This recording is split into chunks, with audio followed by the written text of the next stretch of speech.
আসসালামু আলাইকুম দর্শক, সবাই কেমন আছেন? আশা করি ভালো আছেন।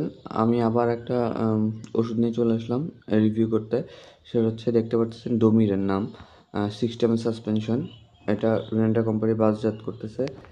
ডোমিরেন, তারপর হচ্ছে ওমিডন, বিভিন্ন ধরনের নামে পাওয়া যায়। এটা জেনেরিক হইতেছে আপনার ডম্পিরিডন বিপি 10 mg, মানে 10 mg/ml পাওয়ার। আর 60 ml হচ্ছে সাসপেনশন। টোটাল আপনার আপনার টোটাল যে পরিমাণটা ওষুধ থাকবে আর কি এটার মধ্যে, সেটা হচ্ছে 60 ml, কিন্তু পাওয়ার হচ্ছে 10 mg। এটা বাচ্চাদের, যেহেতু সিরাপ, বাচ্চাদের ক্ষেত্রে এটা বিশেষ উপযোগী একটা সিরাপ। যাদের পেট ফাঁপা, বমি বমি ভাব, বদহজম, চুকা, ঢেকুর, বা যাদের খেতে সমস্যা, খেতে পারে না, মানে ভিতর থেকে মনে হচ্ছে বের হয়ে আসতেছে, তাদের জন্য খুব মহা ওষুধ একটা বলতে গেলে। তো এটা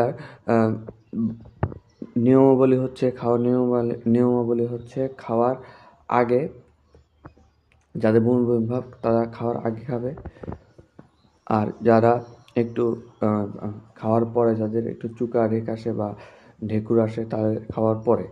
সাধারণত 1 থেকে 3 বছরের বাচ্চাদের দেওয়া হয় এটা, যেহেতু সিরাপ সাসপেনশন। এটা আকারে থাকে, লিকুইড ফর্মে থাকে। 1 থেকে 3 বছর পর্যন্ত, 4 বছর পর্যন্ত দেওয়া যায় 1 চামচ করে 2 বার। আর যদি বেশি হয় 3বারও দেওয়া যেতে পারে। আর যেটা ড্রপ আছে সেটা 0 থেকে আপনার 1 বছর পর্যন্ত দেওয়া যায়, 1.5 বছর পর্যন্ত দেওয়া যায়। ওটা হচ্ছে 0.5 ml করে, 0.5 ml করে 1 বার বা 2 বার দেওয়া যেতে পারে। তারপরেও যারা ডাক্তার আছে, তারা তাদের চিকিৎসা শাস্ত্র অনুযায়ী বাড়াতে কমাতে পারে। আমরা জাস্ট ফার্মাসিস্ট, আমরা তাদেরকে ধারণা দিয়ে থাকি।